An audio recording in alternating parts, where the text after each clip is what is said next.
Bonjour tout le monde, donc aujourd'hui, nouvel appareil que vous pouvez voir, donc OTC Monitor 4000E.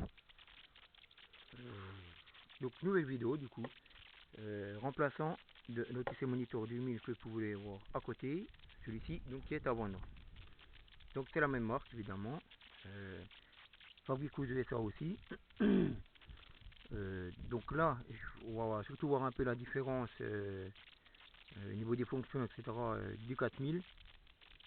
Donc sur le 2000 on était donc de surveillance de l'état du moteur, c'est-à-dire contrôle de la pression, enfin des pressions en général quoi, tension des sondes, etc. Contrôle de la boîte à vitesse automatique et de la climatisation, ainsi que l'affichage du code défaut évidemment. Voilà.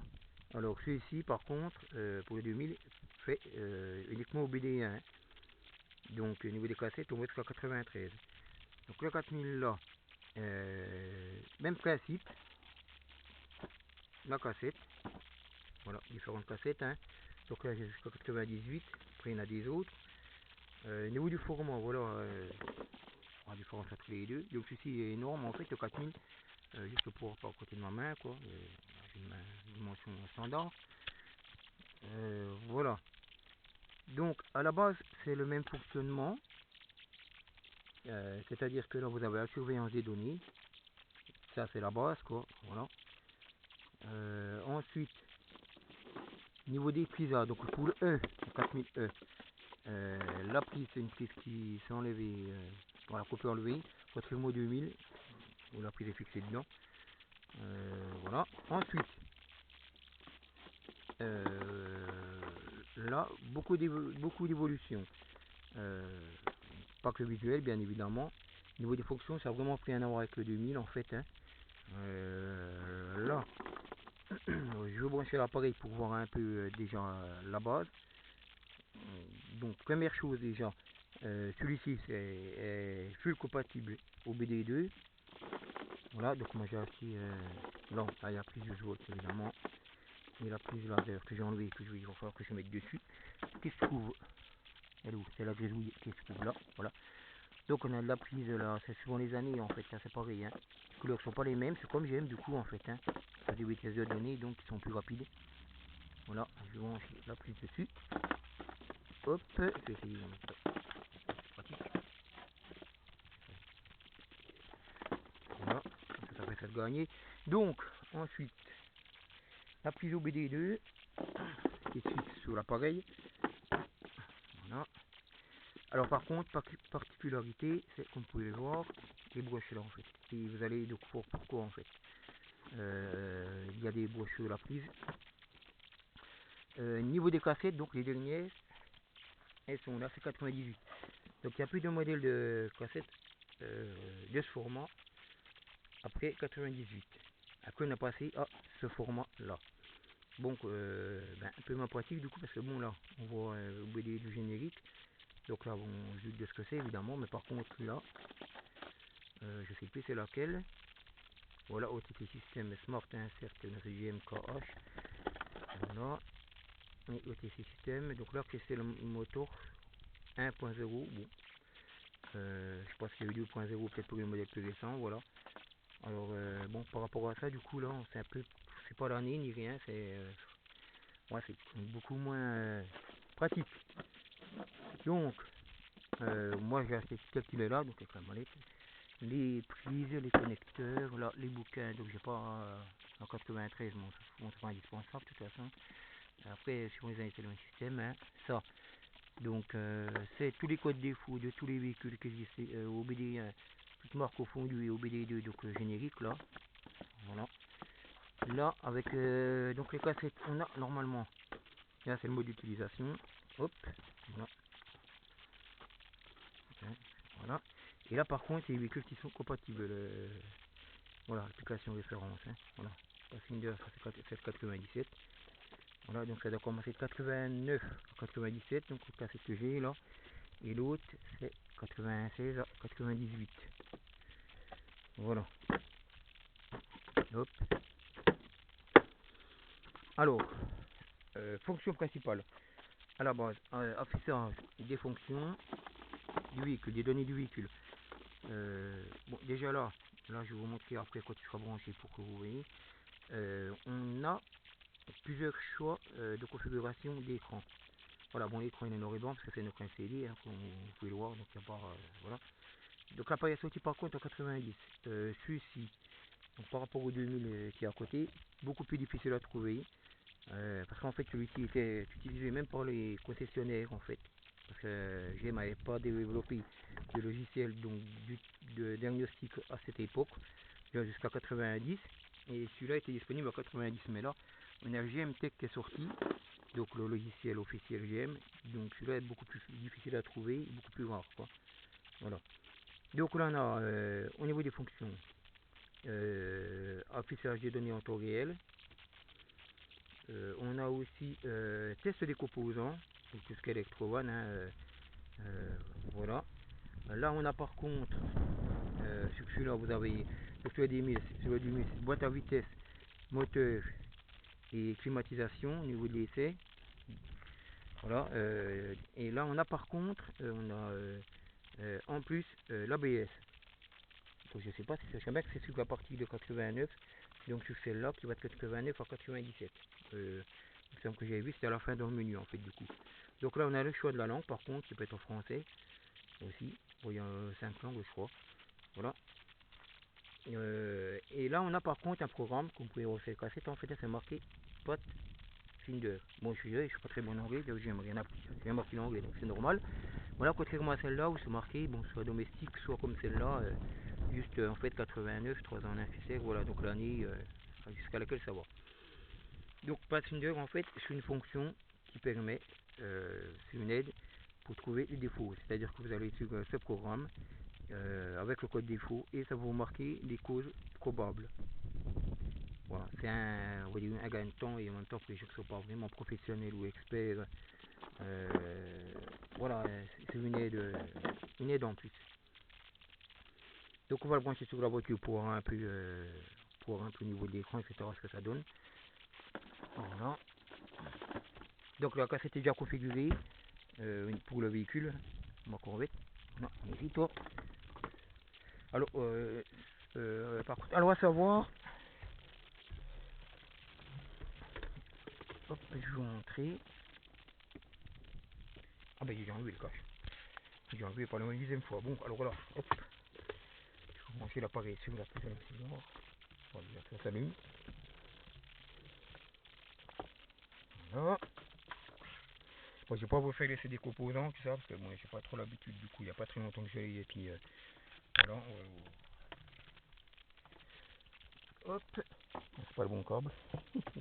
Et voilà, hop. Alors, on branche avec la main gauche. C'est génial d'ailleurs, mais bon. Voilà, hop, on va sauter ici. 93. Voilà, donc là il y a marqué, comme j'avais déjà configuré du coup tout à l'heure. Là vous avez le message réutiliser véhicule de 89 GM avec le VN8. Le VN8 c'est le moteur. Hein. Donc là par contre il faut l'année, le numéro VN8 qui correspond au moteur. Et le quatrième qui correspond à la carrosserie du véhicule. Donc on va mettre la clé dedans. Alors au départ déjà, configuration de l'écran, il y a plusieurs choix de configuration. Bon, très moderne. Vous avez la base de configuration de base qui est comme l'autre en fait, qui correspond à marquer en fait F1 et après rentrer les numéros dedans, c'est-à-dire 1 correspond par exemple pour le voltage de la batterie, 2 les sons de lambda, etc. Voilà, et vous avez par contre un affichage comme les appareils actuels, c'est-à-dire les affichages de données directement. Voilà. Donc là, on va mettre en route la chariote, si j'arrive évidemment. Voilà, sur route du V8. Hop, on va brancher l'appareil. Je vais mettre la prise dedans parce que dans la main gauche c'est pas très pratique. Voilà.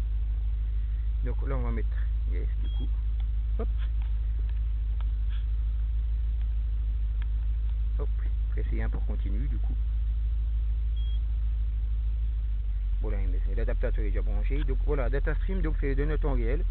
Là donc 2 c'est le code défaut et là c'est la fonction Pathfinder. Donc on va aller sur un DataStream, qui est de temps réel. On va patienter. Et là on a le choix d'écran. Donc là vous avez par contre la traduction de lambda. Hein. Voilà, ouvert ou fermé. Hein. Ça marque aussi les défauts que vous avez un défaut de clim par contre dessus là. Voilà. Donc là c'est le mode standard, l'affichage. Custom, la modifier, et les Deluxe. Bon, Deluxe, bon, il n'y a pas non plus, voilà quoi, faut des 8, mais bref. Voilà, donc le standard c'est le même mode que le 2001, donc il suffit de regarder le 2001, c'est comme je disais, donc tapez F1, F2, etc., F3, et vous avez l'affichage. Et en fait, dans le 2, l'écran, je vais vous montrer à quoi ça commence.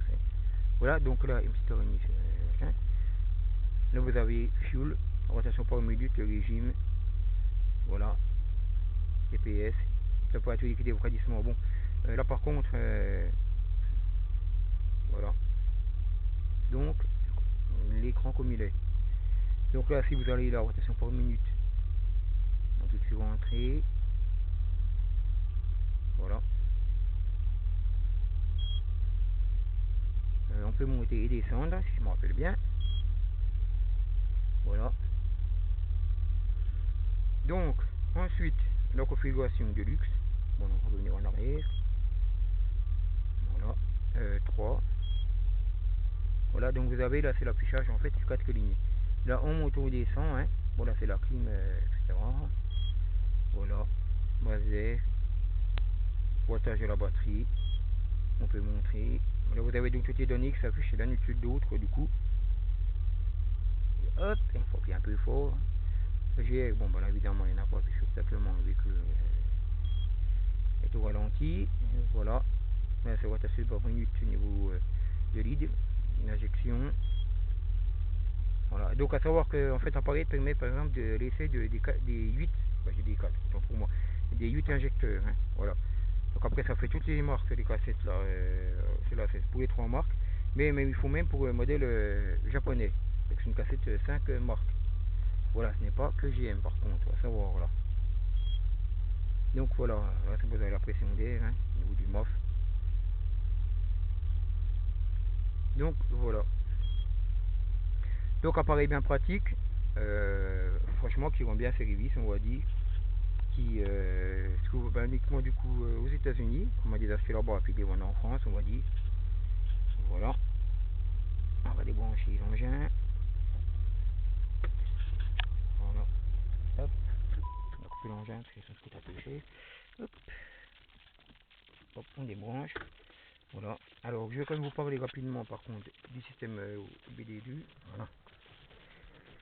Donc après, il y a plusieurs fonctions, encore évidemment, avec OBD2. Hein. Du coup, mais là, je vais vous montrer, parce que simplement, celle-là, je ne l'ai pas. Voilà.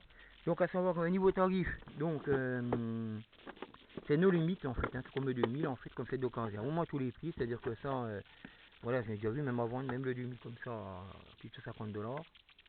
Voilà. Et puis là, moi, j'ai le 90, c'est tout compris, hein, frais de port et puis PayPal. Voilà. Celui-là, on est sur un budget en gros de minimum en gros soit 50 $, donc soit 50 € du coup, parce que maintenant 1 euro c'est quasiment 1 $, de toute façon, à vraiment peu de choses près. Et en fait, il faut rajouter en gros une centaine d'euros, 120 même, entre les frais d'envoi et en plus les frais d'importation. Comme c'est même par avion, c'est pas donné. Donc voilà, j'espère que cette vidéo vous aura plu.